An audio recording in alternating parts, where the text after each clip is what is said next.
నమస్కారం I witness news కి స్వాగతం. హెడ్లైన్ చూద్దాం.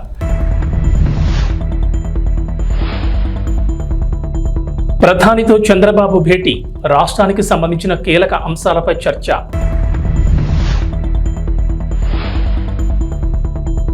ఏపీ ప్రజలకు చంద్రబాబు సర్కార్ గుడ్ న్యూస్, ఈ నెల 8 నుంచి ఉచిత ఇసుక విధానం అమలు.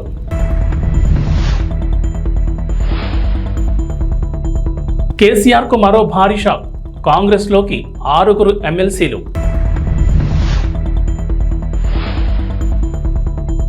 తెలంగాణకు రెయిన్ అలర్ట్, ఈ నెల 7-8 తేదీల్లో పలు జిల్లాల్లో భారీ వర్షాలు. ఆంధ్రప్రదేశ్ ముఖ్యమంత్రి నారా చంద్రబాబు నాయుడు ఢిల్లీ పర్యటనలో బిజీగా గడిపారు. ప్రధాని నరేంద్ర మోడీ కేంద్ర మంత్రుల్ని కలిశారు. రాష్ట్రానికి సంబంధించి కీలక అంశాలను ప్రస్తావించారు.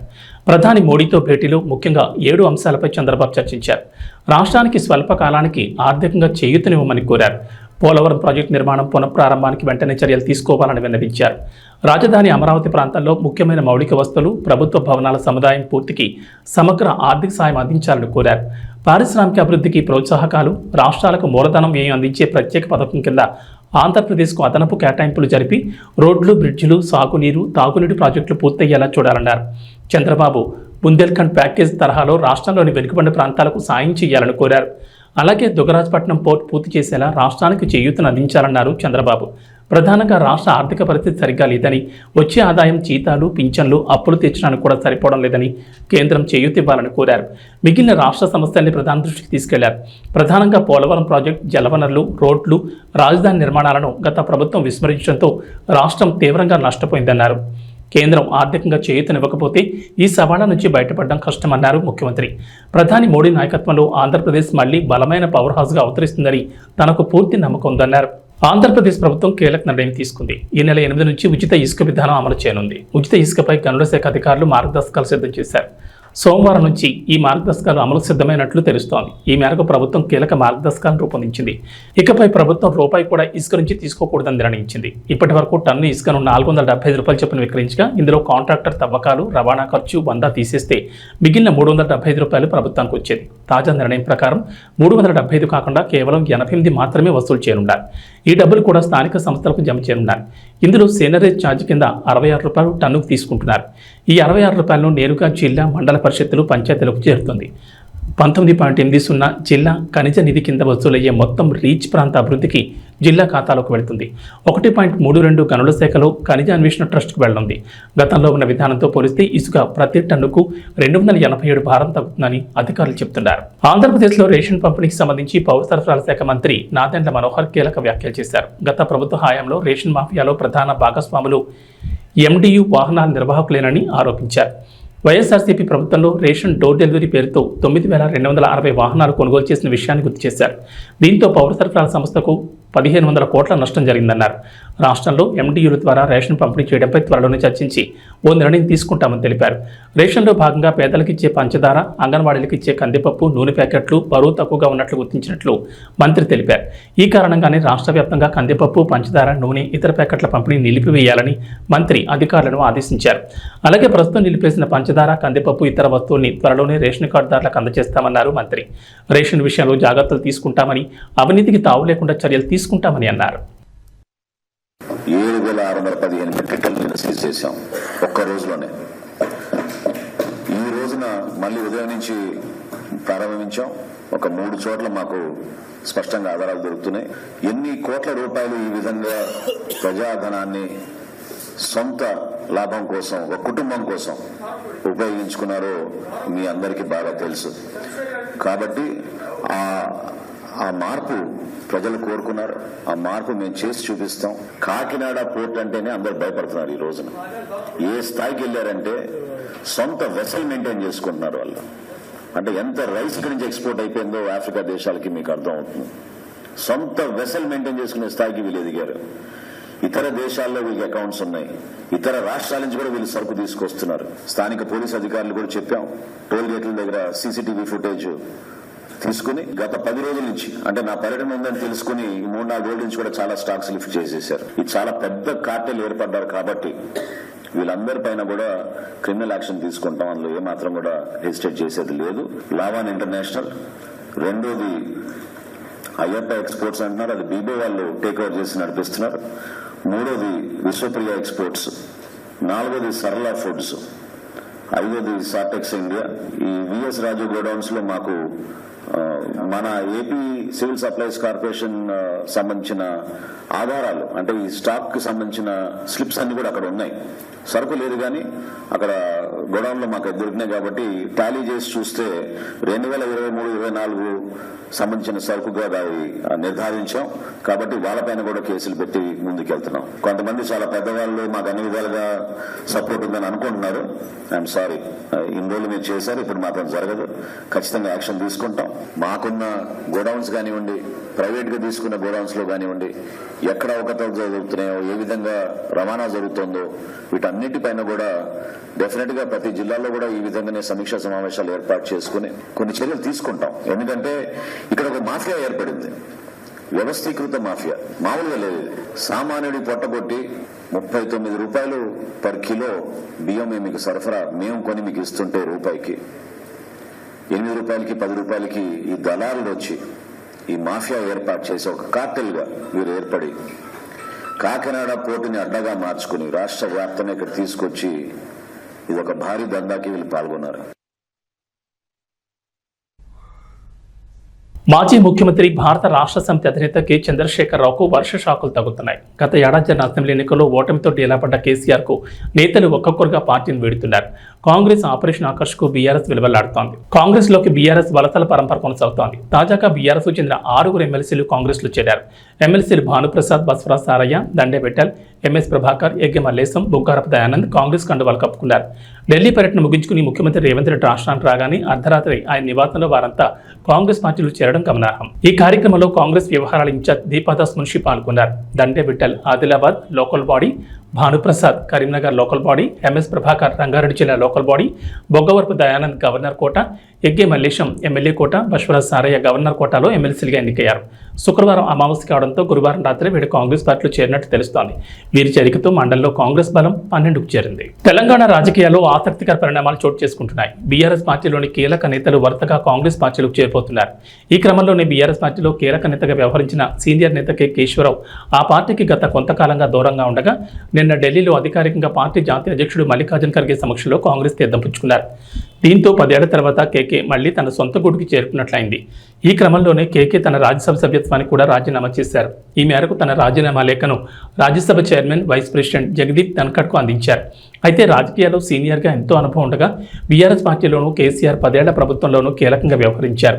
ప్రభుత్వం ఏ నిర్ణయం తీసుకున్నా అందులో కేకే సలహాలు, సూచనలు ఖచ్చితంగా ఉండేవి. అలాంటి వ్యక్తి కాంగ్రెస్ పార్టీలోకి రావడంతో అధికారంలో ఉన్న రేవంత్ రెడ్డి సర్కార్ ఆయనకు సముచిత స్థానం కల్పించాలని యోచిస్తోంది. ఆయనకున్న రాజకీయ పాలనాపరమైన అనుభవాలను వినియోగించుకునేందుకు గాను ప్రభుత్వ సలహాదారుగా నియమించాలని రేవంత్ రెడ్డి సర్కార్ యోచిస్తున్నట్టు తెలుస్తోంది. ఈ మేరకు అధికారికంగా ప్రకటన వెలువడాల్సింది. ఎన్నికలప్పుడు మాత్రమే రాజకీయాలని, ఆ తర్వాత పార్టీలకు అతీతంగా అభివృద్ధి కోసం పనిచేస్తామని, కేంద్రంతో సత్సంబంధాలు కొనసాగించాలనేదే తమ ఉద్దేశం అంటూ సీఎం రేవంత్ రెడ్డి తెలిపారు. సీఎం రేవంత్ రెడ్డితో పాటు డిప్యూటీ సీఎం మల్లు భట్టి విక్రమార్క తదితరులు ఢిల్లీ పర్యటనలో ఉన్నారు. ఈ పర్యటనలో భాగంగా ప్రధానమంత్రి నరేంద్ర మోడీ, హోంశాఖ మంత్రి అమిత్ షా తదితర మంత్రులతో భేటీ అయ్యారు. తెలంగాణ రాష్ట్ర ప్రయోజనం దృష్టిలో ఉంచుకుని విభజన చట్టంలోని పలు అపరిష్కృత సమస్యలను వెంటనే పరిష్కరించేందుకు చొరవ చూపాలని, విభజన హామీలను త్వరగా నెరవేర్చడమే కాకుండా రాష్ట్రానికి రావాల్సిన నిధులను వెంటనే విడుదల చేయాలని రేవంత్ రెడ్డి బృందం కేంద్రానికి విజ్ఞప్తులు చేసింది. ఈ మేరకు మోడీకి, అమిత్ షాకి పలు వినతి పత్రాలు సమర్పించింది. కేంద్ర పెద్దలతో భేటీ అనంతరం మీడియాకు రేవంత్ రెడ్డి బృందం సమావేశం ఏర్పాటు చేసింది. సమావేశాలకు సంబంధించిన వివరాలు మీడియాకు వివరించారు. రాష్ట్ర అభివృద్ధితో పాటు విభజన చట్టంలో ఉన్న అంశాలపై ప్రధానమంత్రి నరేంద్ర మోడీతో పాటు కేంద్ర హోంశాఖ మంత్రి అమిత్ షాను కలిసినట్లు రేవంత్ రెడ్డి తెలిపారు. అనంతరం భేటీలో కేంద్రానికి చేసిన విజ్ఞప్తులను, వివరాలను డిప్యూటీ సీఎం భట్టి విక్రమార్క మీడియాకు వివరించారు. 1, 2 కాకుండా కేంద్రానికి తెలంగాణ ప్రభుత్వం పెద్ద డిమాండ్ లిస్ట్ ఇచ్చినట్లు భట్టి తెలిపారు. గజ్వేల్ పట్టణంలో శివాజీ స్టాచ్యూ వద్ద Gajwel inspector Saida, traffic inspector Murali సిబ్బందితో కలిసి విస్తృతంగా వాహనాల తనిఖీలు చేస్తూ డ్రంక్ అండ్ డ్రైవ్ టెస్టులు నిర్వహించారు. ఈ సందర్భంగా ఇన్స్పెక్టర్ సాయిదా మాట్లాడుతూ మద్యం సేవించి వాహనాలు నడపొద్దని సూచించారు. రోడ్డు నిబంధనలు, ట్రాఫిక్ నిబంధనలు పాటించి వాహనాలు నడిపి క్షేమంగా గమ్యస్థానాలకు చేరుకోవాలన్నారు. మద్యం సేవించి వాహనాలు నడపొద్దని, మోటార్ సైకిల్ వాహనదారులు తప్పకుండా హెల్మెట్ ధరించాలని, ప్రమాదాల నివారణ కృషి చేయాలని తెలిపారు.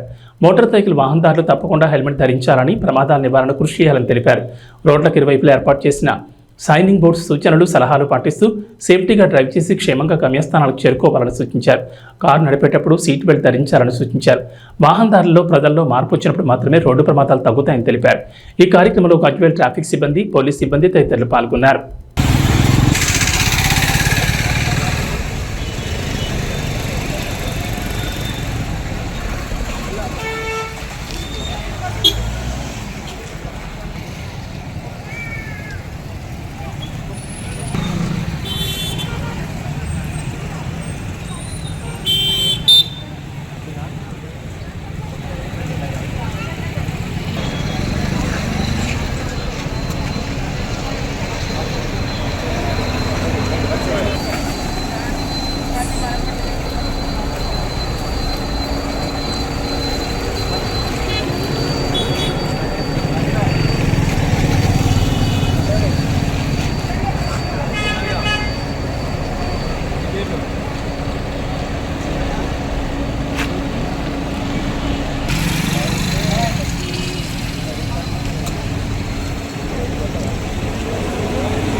డోన్పట్నంలో ఎమ్మెల్యే కోట్ల సూర్యప్రకాష్ రెడ్డి పట్టణంలో వంతపడకల ఏరియా ఆసుపత్రిని మరియు అంబేద్కర్ బీసీ గురుకుల పాఠశాలలో తనిఖీ చేశారు. ఈ సందర్భంగా వంతపడకల ఏరియా ఆసుపత్రికి కావాల్సిన సదుపాయాలు మరియు మిషనరీ గురించి డాక్టర్లతో తెలుసుకున్నారు. X ray room, lab, casualty, delivery ward కొరత పరిశీలించారు. అక్కడ ఉన్న రోగులతో మాట్లాడి సమస్యలు తెలుసుకున్నారు. అనంతరం అంబేద్కర్ బీసీ గురుకుల పాఠశాలలో 480 మంది పిల్లలకు hostel, kitchen, dining hall, students bench మరియు నీటి సమస్యలు తెలుసుకుని త్వరలో పూర్తి చేస్తామన్నారు. పాఠశాలలోని పిల్లలతో మాట్లాడి భోజన సదుపాయాలు, నీటి వసతి ఎలా ఉన్నాయని తెలుసుకున్నారు. అనంతరం పాతపేటలో ఉన్న ఆసుపత్రి భవనాన్ని మరియు పాత మున్సిపల్ భవనాన్ని ప్రభుత్వ ఆఫీసులకు ఉపయోగించుకునేలా చర్యలు చేస్తామన్నారు. ఈ కార్యక్రమంలో టీడీపీ నాయకులు మరియు బీజేపీ నాయకులు, జనసేన నాయకులు పాల్గొన్నారు.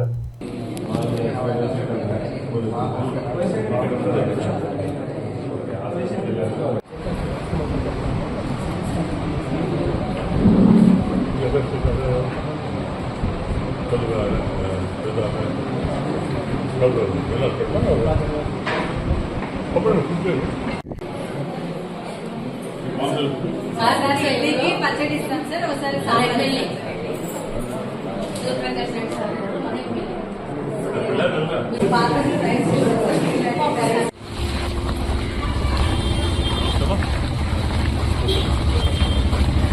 కర్నూలుకి రెఫర్ చేస్తున్నారు. ప్రైవేట్ హాస్పిటల్ ఇక్కడ నుంచి రెఫర్ చేస్తున్నారని ఆరోపణ, రోగుల ఆరోపణ. అదే దానికి కనుక్కుందాం. వంట డీటెయిల్స్ కనుక్కోవాలి. ఇప్పుడు మేమంతా కూర్చొని మాట్లాడుతారు. ఎందువల్ల రెఫర్ చేస్తున్నారు? షార్ట్ ఆఫ్ ఎక్విప్మెంటా, లేకపోతే షార్ట్ ఆఫ్ డాక్టర్సా, లేకపోతే రకరకాల అదే బెడ్ హాస్పిటల్గా బెడ్ రాలేదు. వాళ్ళ మినిమం ఫెసిలిటీస్ కావాలి. ఆపరేషన్ చేయాలా, లేకపోతే పేషెంట్స్ చూడాలంటే మినిమం ఫెసిలిటీస్ కావాలి. వాటర్ కానివ్వండి, రకరకాల పరిస్థితులు ఇవన్నీ లేవుతాయి. వాళ్ళు చెప్తారు ఇక్కడ కంప్లీట్ కాలేదు, ఓన్లీ ఫస్ట్ ఫ్లోర్ కంప్లీట్ అయింది, సెకండ్ ఫ్లోర్ కంప్లీట్ కాలేదు. వాళ్ళు ఇబ్బందులు అనుకున్నాయి. అవన్నీ కూడా డిస్కస్ చేసుకొని ఏం చేస్తే బాగుంటుంది, తొందరగా ప్రజలకు అందుబాటులో వచ్చే మార్కెట్ చేయాలి. ఒకసారి మళ్ళీ డాక్టర్ వాళ్ళతో పెట్టండి, కన్సల్ట్ ఆఫీసర్స్ మాట్లాడి మాట్లాడి ఎందువల్ల డిలే అయింది, వాట్ ఆర్ రీజన్స్ కనుక్కొని తొందరలోనే స్టాఫ్ రిక్రూట్ చేసుకుంటూ మన షార్టెడ్ డాక్టర్ ఎందుకు రావట్లేదు డాక్టర్స్ సమ్ రీజన్స్ ఉంటాయి కనుకొని దాన్ని మనం రీప్లేస్ చేస్తారు. డాక్టర్ అయిపోతే కొంత వేరే డాక్టర్ వేసి ఇబ్బంది లేకుండా చూస్తే ప్రయత్నం చేస్తాం. సో నేను సుమారు ఎప్పుడైనా మంచి డిస్కస్ చేసి వాళ్ళ ప్రాబ్లం డాక్టర్ చెప్పాను. నేను వాళ్ళ ప్రాబ్లమ్స్ ఏంటి, వాళ్ళ ఏమైనా తక్కువనే వాళ్ళ స్టాఫ్ కానివ్వండి, నిజంగా మామూలుగా ఇన్పేషెంట్స్ ఫుడ్ సిస్టమ్ కానివ్వండి, రకరకాల సమస్యలు కొన్ని డిస్కస్ చేసి దాన్ని తొందరగా మాట్లాడి తొందరగా 1-2 months దాన్ని కంప్లీట్ చేసి ప్రజలకు అందుబాటులో వస్తాను ప్రయత్నం చేస్తాం. అల్లూరు సీతారామరాజు ఒక పోరాట స్ఫూర్తి అని, వారి ధైర్య సాహసాలు యువతకు ఆదర్శనీయమని జిల్లా కలెక్టర్ పి రంజిత్ పాషా కొనియాడారు. అల్లూరు సీతారామరాజు 126వ జయంతి సందర్భంగా కలెక్టరేట్ కాన్ఫరెన్స్ హాల్లో జిల్లా గిరిజన సంక్షేమ శాఖ ఆధ్వర్యంలో అల్లూరు సీతారామరాజు చిత్రపటానికి జిల్లా కలెక్టర్ పూలమాలలు వేసి ఘనంగా నివాళులర్పించారు. ఈ సందర్భంగా జిల్లా కలెక్టర్ మాట్లాడుతూ భారత స్వాతంత్ర చరిత్రలో అల్లూరు సీతారామరాజు ఒక మహోజ్వల శక్తి అని, ఆయన జరిపిన పోరాటం స్వాతంత్రోద్యమంలో ఒక ప్రత్యేక అధ్యాయం అన్నారు. స్వాతంత్రోద్యమంలో పాల్గొని తనకంటూ ఒక ప్రత్యేక స్థానాన్ని చాటుకున్న విప్లవ వీరుడన్నారు. మన్యం వీరుడు అల్లూరు సీతారామరాజు స్ఫూర్తితో ప్రతి ఒక్కరూ సామాజిక బాధ్యత కలిగి ఉండాలన్నారు. అల్లూరు సీతారామరాజును ఆదర్శంగా తీసుకుని దేశ సమాజ సేవలో ప్రతి ఒక్కరూ భాగస్వాములు కావాలన్నారు. అల్లూరు సీతారామరాజు చరిత్రను విద్యార్థులంతా తప్పకుండా తెలుసుకోవాలని, అల్లూరి స్ఫూర్తిని ఆదర్శంగా తీసుకుని నిస్సహాయ స్థితిలో ఉన్న వారిని ఆదుకోవాలని కోరారు. అల్లూరు సీతారామరాజు 1897 సంవత్సరంలో జన్మించి కేవలం 27 ఏళ్లు మాత్రమే జీవించి సమాజం కోసం ప్రాణాలు అర్పించారని తెలిపారు. ఆయన మరణించి 100 సంవత్సరాలు గడుస్తున్నా ఇప్పటికీ స్మరించుకుంటున్నామని, దేశం కోసం, అడవి బిడ్డల సంక్షేమం కోసం పోరాడిన వ్యక్తి అల్లూరి సీతారామరాజు అన్నారు. అప్పట్లో బ్రిటిష్ వారు మన్యంలో ఉన్న గిరిజనులను ఎన్నో ఇబ్బందులు గురిచేసేవారని, అడవిలో ఉండే ఉత్పత్తులు సేకరించి అమ్ముకునే వారిపై దమనకాండ చేస్తుండగా బ్రిటిష్ వారిపై వివిధ రకాలుగా పోరాడి వారికి విముక్తి కల్పించిన వ్యక్తి అల్లూరి సీతారామరాజు అన్నారు. ఆయన పోరాటాన్ని స్ఫూర్తిగా తీసుకుని దేశ యువత ముందుకు సాగాలని కలెక్టర్ అన్నారు. ఉద్యోగ పర్వంలో ఏజెన్సీ ప్రాంతంలో సేవ చేసే సౌభాగ్యం తనకు కలిగిందని కలెక్టర్ తెలిపారు. జోహార్ అల్లూరి సీతారామరాజు, జోహార్ అల్లూరి సీతారామరాజు, పాకిస్తాన్ అల్లూరి సీతారామరాజు ఆశయాలను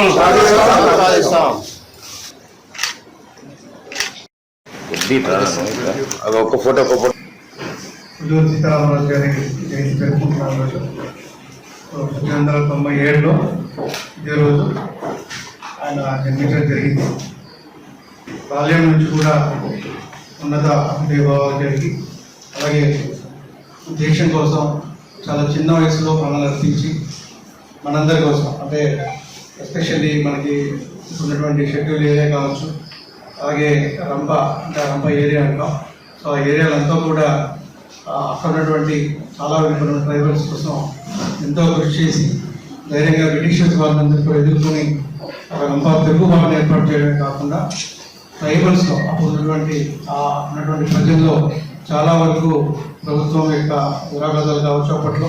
సో వాటిని ఎలాగైతే వాటిని ఎదుర్కోవాలి, సో వాళ్ళకి ప్రాపర్గా ట్రైనింగ్ ఇవ్వడం, వాళ్ళందరికీ కూడా విద్యలో వాళ్ళందరికీ కూడా ట్రైనింగ్స్ ఇవ్వడం, సో ఒక తిరుగుబాటు విప్లవాన్ని అక్కడ తీసుకురావడం. సో దాని ద్వారా మీకు తెలుసు ఆ ఫర్దర్ స్టెప్స్ ఎలా జరిగాయో మనకి నేషనల్ మూమెంట్లో. సో ఆ తర్వాత ఇప్పటికీ కూడా మనం 8 సంవత్సరాల తర్వాత కూడా ఒక వ్యక్తిని మనం గుర్తుపెట్టుకొని మరి ఆయన గురించి మాట్లాడుతూ ఆయన మళ్ళీ సరే స్మరించుకుంటున్నామంటే ఆయన చేసిన మంచి విషయాలు మనందరికీ, ఆయన చేసినటువంటి అప్పుడు అంత ధీరోదాత్తంగా ఆయన పోరాడినటువంటి ఆ విలువలు కావచ్చు, ఆయన దేనికోసమైతే ఆ విప్లవాన్ని స్టార్ట్ చేశారో, దేనికోసమైతే ప్రాణాల చదువు లెక్క చేయకుండా ఎదురుండి పోరాడారో, దాన్ని ఆ విలువల్ని, ఆ భావాల్ని, ఆ యొక్క ఏవైతే ఆశయాలు ఉన్నాయో అవన్నీ కూడా మనం ఇప్పటికీ కూడా ఇంకా మనకి చాలా చోట్ల ఇంకా వెనుకబడినటువంటి వాళ్ళు ఉన్నారు. సో వాళ్ళందరినీ కూడా మనం పైకి తీసుకురావాలి. ఎస్పెషల్లీ షెడ్యూల్ ఏరియాకి సంబంధించి నేను కమిషనర్ డెవలపర్గా ఉన్నప్పుడు కొన్ని యాక్టివిటీస్ చేయడం జరిగింది. అలాగే ఇక్కడ కూడా కొన్ని యాక్టివిటీస్ మనం చేయడం జరిగింది. సో ఎక్కడ ఉన్నప్పటికీ కూడా సో మనం ఒకసారి మళ్ళీ అభిప్రాయం దగ్గర స్మరించుకుంటూ ఆయన ఆశయాలకి మళ్ళీ ఒకసారి అందరం కూడా మనం గుర్తు చేసుకుంటూ మళ్ళీ మనం ఆ సాధనకి, ఆ ఆశయాల సాధనకి మనందరం కూడా ఉన్నంకితం కావాలని చెప్పేసి. కల్కి 2898 చిత్రం ఓవైపు కాతుల వర్షం కురిపిస్తూనే మరోవైపు రికార్డులను తిరగరాస్తోంది. ప్రభాస్ ప్రధాన పాత్రలో నటించిన ఈ చిత్రాన్ని అద్భుతంగా తెరకెక్కించారు డైరెక్టర్ నాగశ్విన్. ఇక లెజెండరీ నటులు అమితాబ్ బచ్చన్, కమల్ హాసన్ ఇందులో కీలక పాత్రలు నటించారు. మొత్తానికి కల్కితో తిరిగి ఫామ్లోకి వచ్చిన ప్రభాస్కి తన పెద్దమ్మ కృష్ణరాజ్ భార్య శ్యామలాదేవి ఓ రిక్వెస్ట్ చేశారట. మన్యం వీరుడు అల్లూరి సీతారామరాజు జీవితంపై ఓ సినిమా చేయమని ప్రభాస్ను కోరతానని ఆమె అన్నారు. హైదరాబాద్ ట్యాంక్ బండ్ వద్ద క్షత్రియ సేవాసం నిర్వహించిన అల్లూరి సీతారామరాజు 127వ జయంతి వేడుకల్లో శ్యామలాదేవి పాల్గొన్నారు. ఈ సందర్భంగా మీడియాతో మాట్లాడుతూ ఈ స్టేట్మెంట్ ఇచ్చారు. అల్లూరి సీతారామరాజు పాత్రను కృష్ణరాజు గారు చేద్దామనుకున్నారు. ఆయన నా పాత్రలో చూడాలని మా అందరి కోరిక. కానీ ఆ తర్వాత కృష్ణ గారు చేశారు. చాలా మంచి సినిమా, పెద్ద హిట్ అయింది. ఇప్పుడు ఇన్ని సంవత్సరాల తర్వాత ఆ క్యారెక్టర్లో ప్రభాస్ను చూడాలని అభిమానుల కోరిక. వారి విన్నపాన్ని నేను బాబుకు విన్నవిస్తాను. ఆ క్యారెక్టర్కు ఏమాత్రం అవకాశం ఉన్నా ప్రభాస్ని చేయమని కోరుతాను. ప్రభాస్ని ఈ పాత్రలో చూస్తే సీతారామరాజు మళ్లీ పుట్టినట్లుగా అనిపిస్తుందని అభిమానులు అంటున్నారు. అది కూడా నేను ప్రభాస్ చెప్తానంటూ శ్యామలాదేవి అన్నారు. సీతక్క గారికి కూడా మా మాట మన్నించి వచ్చినందుకు ఆవిడకి కూడా మా ధన్యవాదములు. ఇంకో విషయం ఏంటంటే కమిటీ వారందరూ ఒకటి కోరారు. ఇప్పుడు కృష్ణరాజు గారు చేద్దాం అనుకున్నారు. ఆయన ఆ క్యారెక్టర్లో చూడాలని మా అందరి కోరిక. అలాగే తర్వాత కృష్ణ గారు చేశారు. చాలా మంచి మూవీ, ఎంతో హిట్ అయింది. ఎన్నో సంవత్సరాలు అయిపోయాక ఇప్పుడు ఆ క్యారెక్టర్లో ఒకసారి రిపీట్ అయ్యి మా ప్రభాస్ గారిని చూడాలని వాళ్ళందరూ కోరిక. వాళ్ళందరూ విన్నపం నేను బాబుకు వినిపిస్తాను. ఆ క్యారెక్టర్ ఏమాత్రం అవకాశం ఉన్నా ప్రభాస్ గారిని చేయమని కోరుతాం. మళ్ళీ ఇంకో సీతారామరాజు మళ్ళీ పుట్టాడు అని అనిపించేలాగా మాకు ఆ ప్రభాస్ గారిని చూస్తే అనిపిస్తుందని నాగరాజు గారు, మా నాగరాజు గారు వీళ్ళందరూ చెప్పడం జరిగింది. అది కూడా నేను బాబుకి తెలియజేస్తాను. ఈరోజు అల్లూరి సీతారామరాజు గారి గురించి ప్రతి ఒక్కరూ గర్వించదగ్గ మహానుభావుడు, మన్యం వీరుడు. T20 ప్రపంచ కప్ కైవసం చేసుకుని భారత గడ్డపై అడుగుపెట్టిన టీమిండియాకు ఘన స్వాగతం లభించింది. గురువారం మొత్తం టీమిండియా ప్లేయర్లు సంబరాల్లో మునిగిపోయారు. ఫ్యాన్స్ను ఉత్సాహపరుస్తూ గడిపారు. బార్బడోస్ నుంచి 15 గంటల ప్రయాణం తర్వాత టీమిండియా ప్రత్యేక విమానంలో ఢిల్లీలో ల్యాండ్ అయింది. అనంతరం హోటల్లో ఫ్రెష్ అప్ అయి ప్రధానమంత్రి నరేంద్ర మోడీతో భేటీ అయ్యారు. అంతకుముందు హోటల్ వద్ద బ్యాండ్ శబ్దాలకు డాన్సులు చేశారు. ఆ తర్వాత భారత క్రికెట్ ప్లేయర్లు ముంబైలో అడుగుపెట్టారు. ప్రపంచ కప్ గెలిచి తొలిసారి ముంబై గడ్డపై అడుగుపెట్టి టీమిండియాకు అపూర్వ స్వాగతం లభించింది. వారు ప్రయాణించిన విమానానికి 2 వైపుల నుంచి వాటర్ ఇంజన్లతో నీరు కుమ్మరించి వెల్కమ్ చెప్పారు. విజయోత్సవ ర్యాలీ సాగిన మెరైన్ డ్రైవ్ రోడ్ జనసంద్రాన్ని తలపించగా అనంతరం వాంకడేలో ఏర్పాటు చేసిన కార్యక్రమంలో టీమిండియా ప్లేయర్లు భావోద్వేగానికి గురయ్యారు. ఇక వాతావరణ విషయానికి వస్తే రాష్ట్రంలో నైరుతి రుతుపవనాలు చురుగ్గా మారినట్లు వాతావరణ శాఖ తెలిపింది. జూలై 7, 8 తేదీల్లో భారీ వర్షాలు కురిసే అవకాశం ఉందని ఐఎండీ అంచనా వేస్తుంది. జూలై 7న ఆదివారం భద్రాద్రి కొత్తగూడెం, ఖమ్మం, నల్గొండ, సూర్యాపేట, నాగర్ కర్నూలు, వనపర్తి జిల్లాలోను, జూలై 8 సోమవారం మంచిర్యాల, కరీంనగర్, పెద్దపల్లి, జయశంకర్ భూపాలపల్లి, ములుగు, మహబూబాబాద్, వరంగల్, హనుమకొండ, జనగాం జిల్లాలో భారీ వర్షాలు కురుస్తాయని పేర్కొంది. వీటితో పాటు ఇతర జిల్లాల్లోనూ ఎదురుగాలుతో కూడిన మోస్తరు వర్షాలు పడే అవకాశాలున్నాయని చెప్పింది. అటు గురువారం ఉదయం నుంచి శుక్రవారం ఉదయం వరకు పలు ప్రాంతాల్లో తేలికపాటి వర్షాలు నమోదయ్యాయి. యాదాద్రి, సూర్యాపేట, ఖమ్మంతో పాటు పలు చోట్ల ఓ మోస్తరు వర్షాలు కురిశాయి.